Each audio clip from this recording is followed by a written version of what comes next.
करोड़ों रुपया खर्च किया जाता है यह बताने के लिए कि मोदी जी गरीब थे।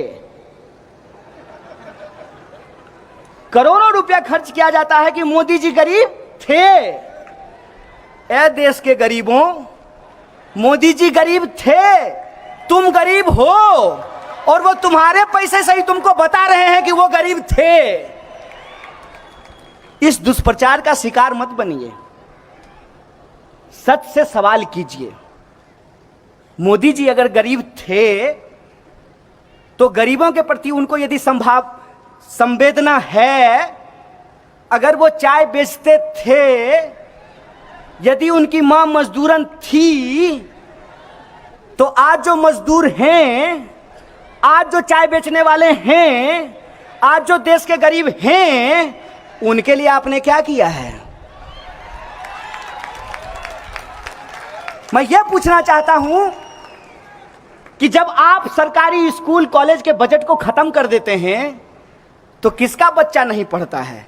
अमीर का बच्चा को पढ़ने में दिक्कत होता है कि गरीब को बच्चा को पढ़ने में दिक्कत होता है? जब आप रेलवे बेच दीजिएगा तो किसको इधर से उधर जाने में दिक्कत होगी? अमीर को दिक्कत होगी कि गरीब को दिक्कत होगी? गरीब को दिक्कत होगी ना। तो मोदी जी जब आप गरीब थे तो जो गरीब हैं उनके ऊपर अत्याचार क्यों कर रहे हैं? मैं ये सवाल पूछ रहा हूं, यही हमारा सवाल है, यही हमारा प्रश्न है। करोड़ों रुपया प्रचार में खर्च करते हैं, जिधर देखिए उधर तमाशा। बाहर जाएंगे तब तमाशा, देश लौट करके आएंगे तब तमाशा। ऐसा लग रहा है कि जैसे सरकार नहीं चला रहे हैं, तमाशबीनों की टोली बना करके चले हैं। भाई बजाओ ताली, तमाशा चल रहा है। अरे एक काम तो गिनाइए साहब, आप अपने वादे पे खड़ा उतरिए। मैं पहला आदमी होऊंगा जो आपका विरोध नहीं करूंगा। मैं आप कहें तो मैं आपको एफिडेविट बना करके दे देता हूं कि जो बात आप बोलते थे उसमें से आप कुछ बात तो लागू कर दीजिए। मोदी जी के पुराने भाषण को सुनिएगा। मोदी जी कहते थे कि अगर देश में एक मजबूत प्रधानमंत्री होता तो रुपया कभी नीचे नहीं जाता। मन करता था कि बाप रे बाप, ये आदमी कब देश का प्रधानमंत्री बनेगा। और जब प्रधानमंत्री हो गए हैं, रुपया रोज नीचे जा रहा है, तब एक सवाल नहीं बोल रहे हैं कि रुपया क्यों नीचे जा रहा है। जब मुख्यमंत्री थे तो भाषण देते थे कि मैं मर जाऊंगा लेकिन मैं आधार योजना को लागू नहीं होने दूंगा। आए भी, आधार योजना लाए भी और मरे भी नहीं हैं, एकदम जीता जागता खड़े हैं। जब मुख्यमंत्री थे तो कहते थे कि जीएसटी सबसे खराब योजना है, इसको कभी नहीं लागू होना चाहिए। अब सरकार में हैं, प्रधानमंत्री हैं, जीएसटी लागू कर दिए हैं और उनको मालूम है कि जीएसटी में गड़बड़ी है। आपको मालूम है, सैकड़ों बार उसमें परिवर्तन किया गया है, सैकड़ों बार।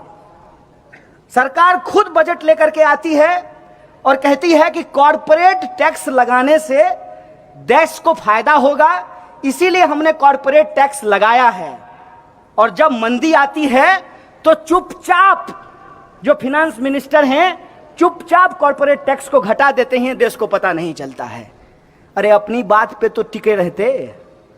एक कहावत बार बार कही जा रही है, बार बार एक कहावत कही जाती थी कि झूठों की बात पे और घोरों की लात पे कभी भरोसा नहीं करना चाहिए। अब ये झूठों की बात की जगह ये हो गई है कि भाजपा की बात पे और घोरे की लात पे कभी भरोसा नहीं करना चाहिए। एक बात हमको बता दीजिए जो इन्होंने कहा हो और जिस पे ये टिके हुए हों। और मजेदार बात ये है कि मोहन भागवत अपने भाषण में गौतम बुद्ध को याद कर रहे थे, गौतम बुद्ध को। और गौतम बुद्ध को याद करके वो ये बताने की कोशिश कर रहे थे कि इनको बुद्धिज्म में बड़ा भरोसा है। प्रधानमंत्री भी बाहर गए तो कहा कि हमने दुनिया को बुद्ध दिया है।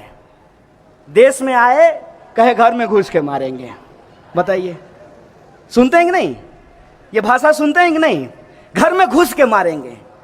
अरे घर में घुस के मारेंगे, इसका बुद्ध से क्या लेना देना है? जो दिन रात युद्ध की बात करता हो उसको बुद्ध कहां से समझ में आएगा? बुद्ध तो कहते थे सत्य और अहिंसा की बात, ये तो करते हैं झूठ और हिंसा की बात। बताइए इनको बुद्ध से क्या लेना देना है। और बुद्ध ने क्या कहा? बुद्ध ने कहा कि सत्य वो नहीं है जो आप बोलते हैं, यहां खड़ा होकर के हम कुछ भी बोलते हैं। सत्य वो है जो हम करते हैं, और इनके करने और बोलने में जमीन आसमान का फर्क है। बोलने के लिए तो ये भी कह दें कि महात्मा गांधी राष्ट्रपिता थे, बोलने के लिए तो ये भी करें कि जो है महात्मा गांधी को महान साबित कर दें, लेकिन अपनी शाखाओं में लोगों को सिखाते हैं कि महात्मा गांधी बहुत खराब आदमी था और गोडसे की पूजा करते हैं। तो इनकी कथनी और पानी सरकार को पिलाना है।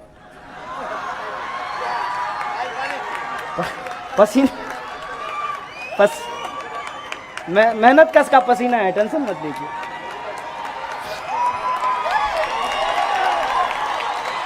मैंने कौन सा हम लोग जो है मतलब एयर कंडीशन में पैदा हुए हैं कि पसीना नहीं निकलेगा। खेत खलिहान के आदमी है, पसीना निकलेगा, इसमें क्या दिक्कत है? निकलने दीजिए पसीना। हम लोगों का जो भी है सब सामने है। कहते हैं प्रत्यक्षम किम प्रमाणम, प्रत्यक्ष को प्रमाण का कोई जरूरत नहीं होता है। तो हम लोग सब सामने है, जो बात है सो है, इसमें छुपाने करने की कोई बात है नहीं। तो कथनी और करनी में इनका जमीन आसमान का फर्क है। जैसे आप एक चीज महसूस करते होंगे कि आज जो सच है, उस सच को छुपाने के लिए एक झूठ का आडंबर रचा जा रहा है, बहुत बड़ा आडंबर रचा जा रहा है झूठ का। सवाल यह है कि यह झूठ का आडंबर क्यों रचा जा रहा है? झूठ का आडंबर इसलिए रचा जा रहा है कि हर चुनाव में जब चुनाव आए तो बात इस पे नहीं हो कि कौन अच्छा है, बात इस पे हो मोदी नहीं तो कौन। आपने देखा होगा 2019 के चुनाव के वक्त भाजपा के लोगों के पास एक भी सवाल का जवाब नहीं था। किसी भी पान की दुकान पे खड़ा होकर के आप उससे पूछते कि यार सब बात तो ठीक है, लेकिन ये बताओ किसी के खाते में 15 लाख रुपया नहीं आया, 2 करोड़ नौकरी नहीं पैदा हुई, किसानों की आमदनी दोगुनी नहीं हुई, महिलाओं पे अत्याचार नहीं रुका, महंगाई कम नहीं हुई, भ्रष्टाचार कम नहीं हुआ, तो क्या तुमको ये बात ठीक लगती है? तो भाजपा के कार्यकर्ता का जवाब होता था कि देखो तुम्हारी सब बात ठीक है, लेकिन मोदी नहीं तो कौन। यही जवाब होता था ना। और अभी भी देश में क्या जवाब है? ठीक है, सरकार कोई काम नहीं कर रही है, मोदी नहीं तो कौन, यही पूछा जाता है ना।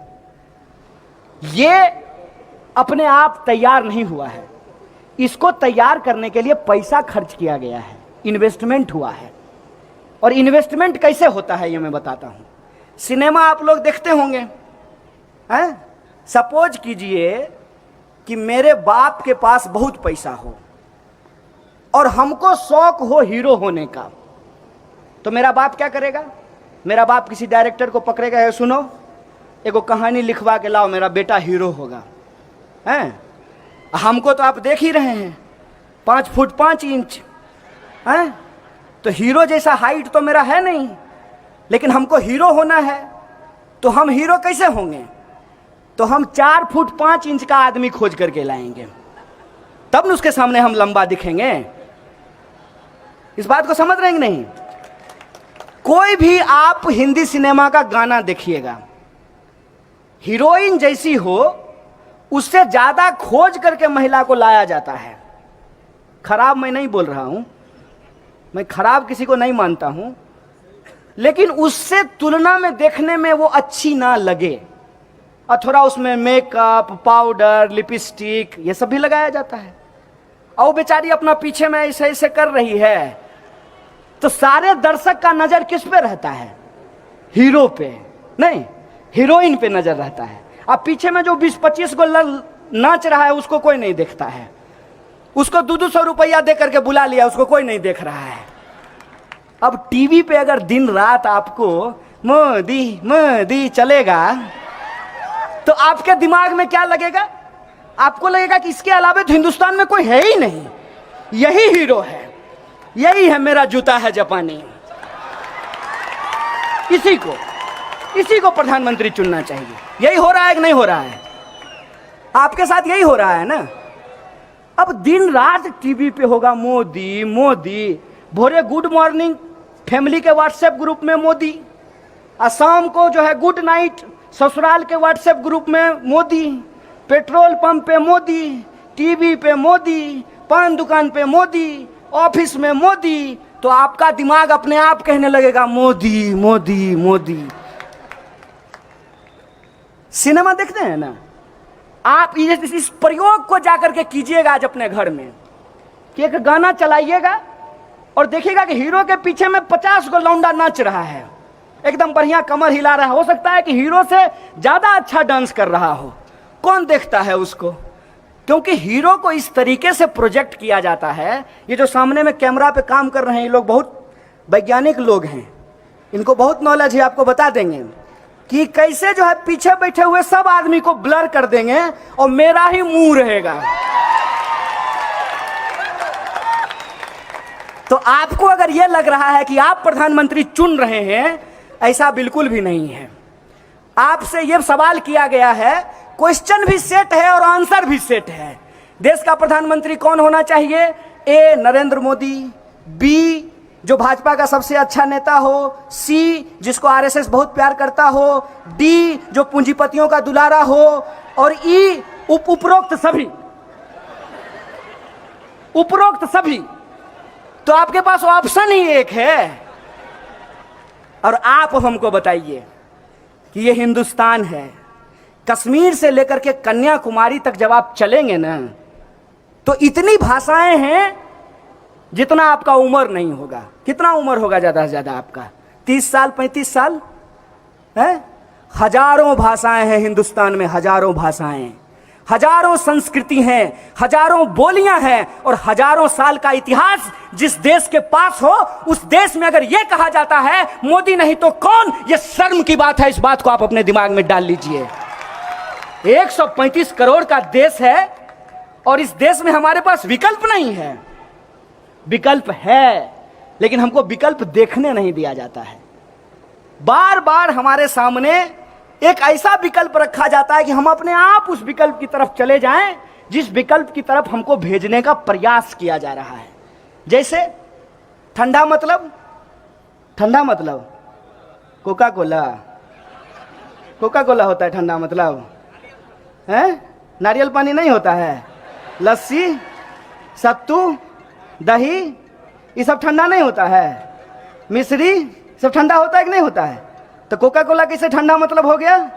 क्योंकि आपके दिमाग में डाल दिया गया। कॉलेज की दीवार पे ठंडा मतलब कोका कोला, आमिर खान बोला ठंडा मतलब कोका कोला, कैटरीना कैफ बोली ठंडा मतलब कोका कोला, सचिन तेंदुलकर बोला ठंडा मतलब कोका कोला, पूरा देश बोल रहा है ठंडा मतलब कोका कोला। ऐसे देश चलेगा? अब की बार भाजपा सरकार नहीं है साहब, अब की बार विज्ञापन की सरकार है। आप ये अपने दिमाग में डाल लीजिए, एडवर्टाइजमेंट की सरकार है। और ये एडवर्टाइजमेंट ऐसे नहीं होता है। कोई अगर आपका दोस्त हो तो उसको पूछिएगा कि अखबार में अगर हम अपना फोटो छपवाना चाहते हैं तो कितना माल लगेगा, बताना जरा, कितना पैसा लगेगा? 10 सेकेंड अगर टीवी पे आएंगे तो कितना पैसा लगेगा? विपक्ष कमजोर है, ये ऐसा सच नहीं है। 70 साल मान लीजिए कोई पार्टी राज किया हो, अचानक से वो कमजोर कैसे हो गया है? क्योंकि उसको जो मजबूत बनाने वाली शक्तियां थी ना, वो अपना पाला बदल लिया है। मेरी बात समझे? कि जो उसको मजबूत बनाने वाली शक्तियां थी, उसने कहा कि अब हम इस घोड़े पे दांव नहीं लगाएंगे, हमको नया घोड़ा चाहिए। तो अन्ना हजारे का आंदोलन हुआ। अब पूरा देश बोला अन्ना नहीं आंधी है, देश का दूसरा गांधी है। और कब अन्ना अन्ना होते होते मोदी मोदी होने लगा, देश को पता ही नहीं चला। हो गया मोदी मोदी, आ गए मोदी जी। और वादा क्या करके आए? सबका साथ सबका विकास।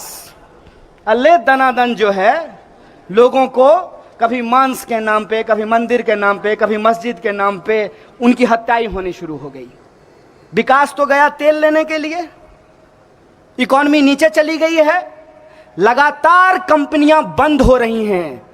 आज उत्तर प्रदेश की खबर है कि 25,000 होमगार्ड को नौकरियों से निकाल दिया गया है। इसीलिए मैं आप तमाम लोगों से यह आग्रह करने आया हूं कि देश खतरे में है, बचाइए इस देश को। हो सकता है कि आपके पास कोई चुनावी विकल्प नहीं हो, कोई अल्टरनेटिव इलेक्टोरल ऑप्शन नहीं हो, लेकिन यह देश हम सबका है, यह संस्कृति हमारी है, यह परंपरा हमारी है। इस देश में हजारों साल से सभी धर्म के लोग मिलजुल करके रहते आए हैं। ज्यादा दूर मत जाइए, अपने ही शहर को देखिए आप कि आपके शहर में मस्जिद है, मंदिर है, दरगाह है, गुरुद्वारा है, चर्च है, बुद्ध विहार है। ये हिंदुस्तान है जिस